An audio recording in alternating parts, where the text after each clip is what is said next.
Saint Ramana at Arunachala drew crowds of devotees on September the 1st to mark the completion of 50 years since Ramana first set foot on the sacred soil of this historic mountain shrine.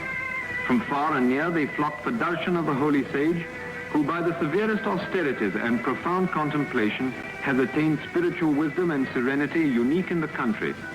Thousands draw comfort from his mere presence, for he neither preaches nor blames, setting at ease all who come to him by the essential goodness he radiates to all around. A good man in a troubled world.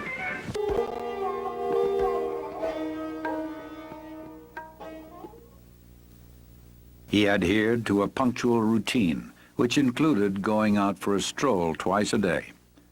At these times, he would walk up on the slopes of his beloved Arunachala hill, and if any attachment to anything could be said of him, it was surely an attachment to the hill.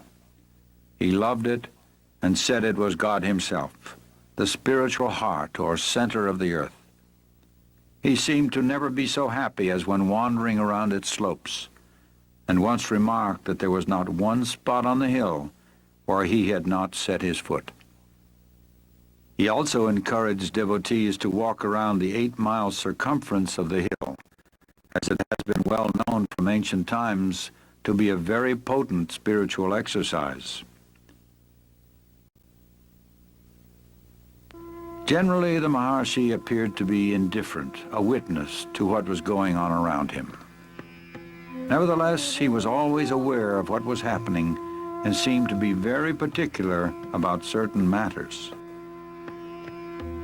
First of all, he insisted that he should be accessible to devotees and visitors at all times, even on the day of his death when he had no strength to even hold his head erect.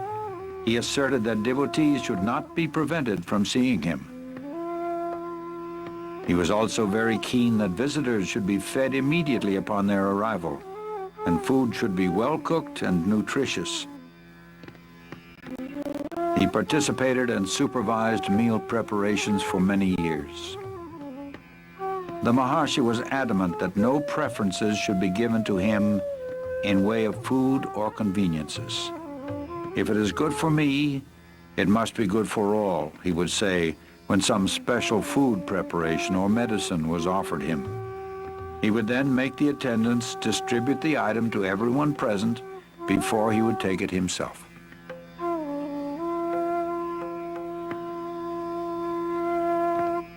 In his company, one would notice a total absence of distinction between men and women of different castes and creeds, of different races and religions, between a prince and a peasant, an ascetic and a householder.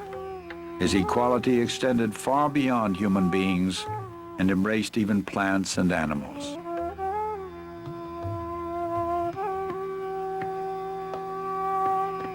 His love for and affinity with animals can be compared only to that wonderful child of Christ, St. Francis of Assisi.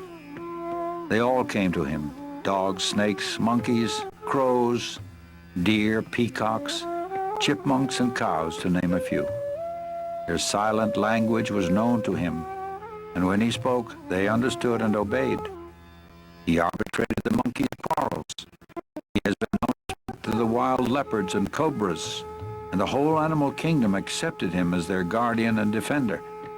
All felt his grace and acted with intelligence in his presence. He considered every living creature as equal, and those who came to him deserved an equal share to the land and resources of Ramanashramam. He often mentioned that this was their territory all along, and we humans have just come and occupied it. If they could speak, they would claim their rights as well. Besides this, he maintained that every creature, from man down to the smallest insect, was an equal manifestation of the Supreme Self, the imperishable One. And even an animal can progress spiritually and on rare occasions attain liberation. This was demonstrated in the life of the cow Lakshmi. For over 20 years she lived in the ashram and exhibited a rare devotion to Bhagavan and intelligence in all matters. Bhagavan fully reciprocated her gentle devotion, and on her last day, and her end was near, he found perfect reality. He often said that the true teaching was in silence, but this does not mean verbal expositions also were not given. And although he authorized many different methods of spiritual practice, he, however, laid the greatest emphasis on the path of self-inquiry. The first and foremost of all thoughts that arise in the mind is the primal I thought.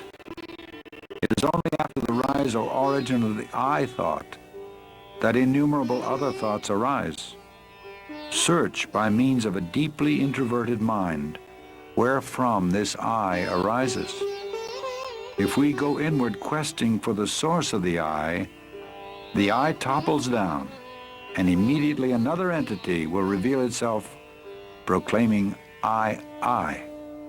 Even though it also emerges saying I, it does not connote the ego, but the one perfect existence. People of all religions came to him, and he never advised any of them to change their faith or abandon their creeds. He answered all their questions patiently, but in the end brought them round to the self. Know who you are, then all else will be known, he would say. To a question put to him about happiness, he replied, happiness is your real nature. You identify yourself with the body and mind, feel its limitations, and suffer. Realize your true self in order to open the store of unalloyed happiness. That true self is the reality, the supreme truth, which is the self of all the world you now see, the self of all the selves, the one real, the supreme, the eternal self, as distinct from the ego or the bodily idea for the self.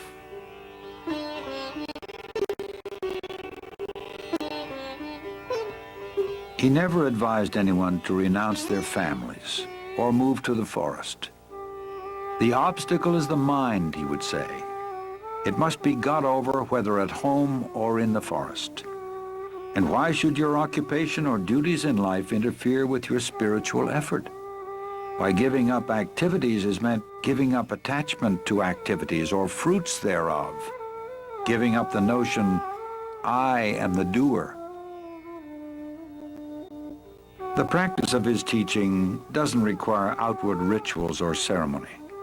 It takes one straight to the source of one's own being, which is the source from whence all religions spring and must ultimately resolve. It can be practiced by men and women of all walks of life, regardless of their environment.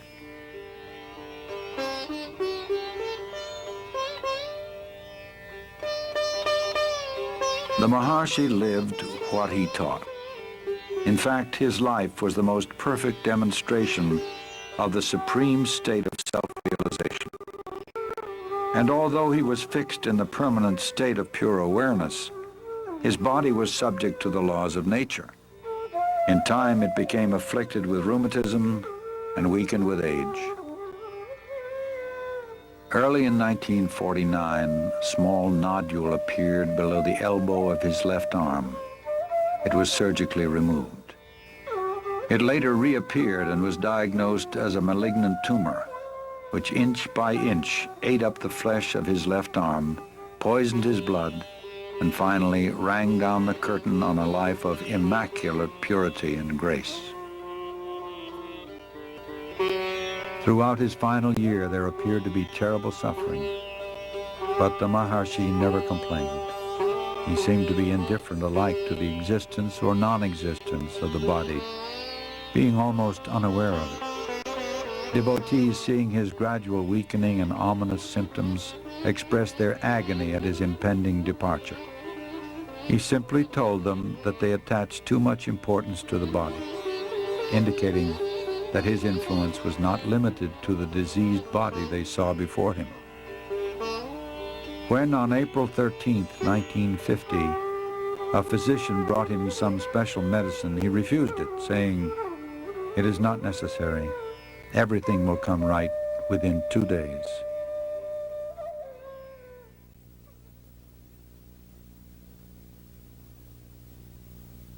The next day, a long crowd filed past the open doorway.